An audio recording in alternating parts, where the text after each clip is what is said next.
Bonjour et bienvenue. Aujourd'hui, on va explorer quelque chose de vraiment passionnant. On va faire le pont entre deux idées surpuissantes. D'un côté, l'intelligence émotionnelle et de l'autre, les principes de la prospérité. On va voir comment notre monde intérieur, nos émotions, façonnent directement et concrètement notre succès à l'extérieur. C'est la grande question qui va nous guider. Et si finalement, la clé de tout, c'était ça? Si la maîtrise de ces émotions n'était pas juste une histoire de bien-être personnel, mais le véritable moteur pour créer de la richesse et de l'abondance dans tous les domaines de la vie. Et pour nous guider dans cette exploration, on s'appuie sur deux véritables piliers. D'un côté, on a Daniel Goleman, le psychologue qui a vraiment mis sur la carte le concept d'intelligence émotionnelle, et de l'autre, Wallace D. Wattles, un auteur du début du XXe siècle, mais dont le travail sur la science de la richesse a inspiré des millions de personnes. On a donc le monde intérieur et le monde extérieur, et aujourd'hui on les fait se rencontrer. Alors, voici le plan de match. On va commencer par établir ce fameux lien entre émotion et prospérité. Ensuite, on plongera au cœur de la maîtrise de soi, puis on explorera le pouvoir de la pensée pour créer. Après ça, on verra pourquoi la gratitude et l'empathie sont des clés si essentielles. Et pour finir, on mettra tout ça ensemble dans un plan d'action concret. Allez, on attaque direct. Comment nos sentiments, nos émotions et la prospérité matérielle peuvent-ils bien être connectés? Ça peut paraître un peu lointain comme ça, mais vous allez voir, la réponse est beaucoup plus simple et profonde qu'on ne l'imagine. En fait, voilà le point de départ qui unit nos deux auteurs. Que ce soit Goleman ou Wattles, ils sont d'accord sur une chose. La réussite, ce n'est pas un coup de chance, ça ne dépend pas des circonstances extérieures. C'est le résultat de l'application de lois internes bien précises. Le succès, au fond, c'est une science. Et cette science, elle commence dans notre esprit. Et cette science, eh bien, elle commence par le début, c'est-à-dire soi-même. Avant même de penser à créer quoi que ce soit à l'extérieur, il faut d'abord apprendre à être le maître à l'intérieur. Et c'est là que Daniel Goleman entre en jeu. Alors, c'est quoi exactement l'intelligence émotionnelle? Goleman l'a définie comme une compétence en deux temps. D'abord, être capable de gérer son propre univers émotionnel, reconnaître ce qu'on ressent, le comprendre, le maîtriser, et ensuite être capable de naviguer dans l'univers émotionnel des autres. C'est une intelligence qui connecte le cœur et la tête en quelque sorte. Goleman nous présente ça comme une construction, une fusée à étages. Tout part de la base, la connaissance de soi. On ne peut rien faire si on ne sait pas ce qui se passe en nous. Une fois qu'on a ça, on peut passer à l'étape suivante, la maîtrise de ses émotions.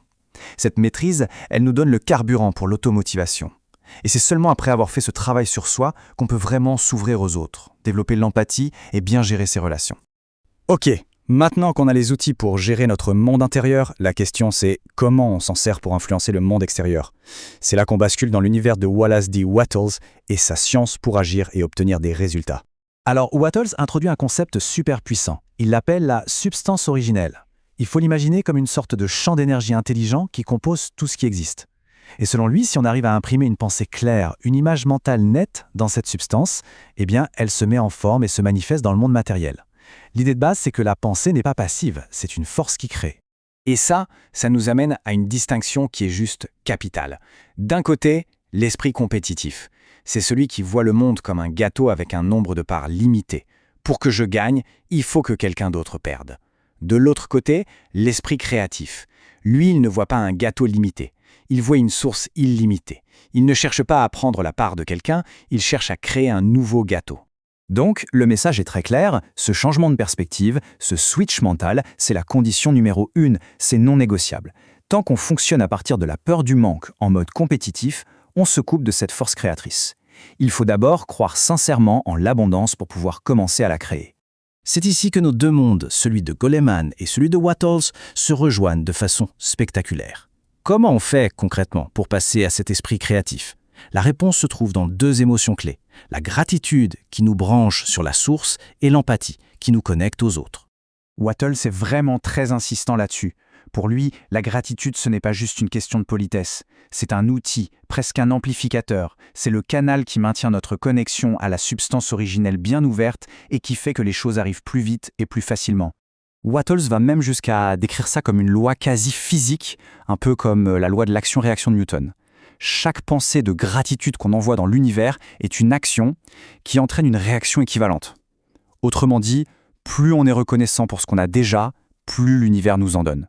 Alors, concrètement, la gratitude agit à 3 niveaux. Premièrement, elle nous aligne, elle nous synchronise avec cette intelligence créatrice.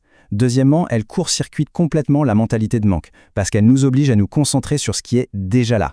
C'est une forme de maîtrise émotionnelle, exactement comme le dirait Goleman, et surtout, elle transforme un simple espoir un peu vague en une foi solide, une certitude que le meilleur est en chemin. Et en parfait miroir de la gratitude envers la source, Goleman nous parle de l'importance de l'empathie envers les autres. L'empathie, on pourrait dire que c'est la gratitude en action dans nos relations.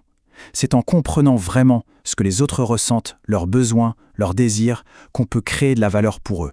Et c'est la base de toute réussite. L'empathie tisse les liens harmonieux qui permettent à l'abondance de circuler. Bon, tout ça, c'est super intéressant en théorie, mais comment on fait dans la vraie vie? Comment on assemble toutes les pièces de ce puzzle pour en faire une formule qui marche, une formule applicable au quotidien pour vraiment transformer notre réalité? Ce tableau est génial parce qu'il montre la synergie parfaite entre les deux. Regardez, la maîtrise de soi de Goleman, c'est l'outil parfait pour maintenir la foi inébranlable que demande Waters. L'automotivation de Goleman, c'est ce qui nous aide à garder le focus sur notre vision.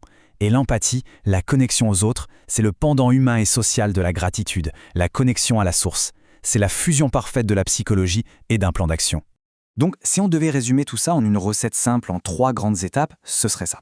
1. La vision. Savoir très clairement, très précisément ce qu'on veut. 2. L'émotion. Ressentir cette gratitude profonde, cette foi, comme si c'était déjà là. Et 3. L'action. Agir chaque jour de façon efficace et alignée. Pas attendre passivement, mais devenir soi-même un centre de création, de valeur.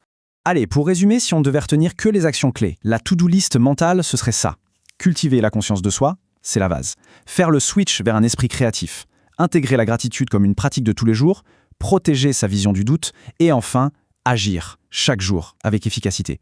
En conclusion, la science du succès intérieur, ce n'est pas une théorie passive, c'est une pratique active, un entraînement. La question n'est plus de savoir si ça marche, mais de décider comment on va l'appliquer. Alors la question qui reste, c'est celle-ci. Quelle est la toute première chose, même toute petite, que l'on peut faire dès aujourd'hui pour commencer à devenir le créateur conscient de sa propre vie ?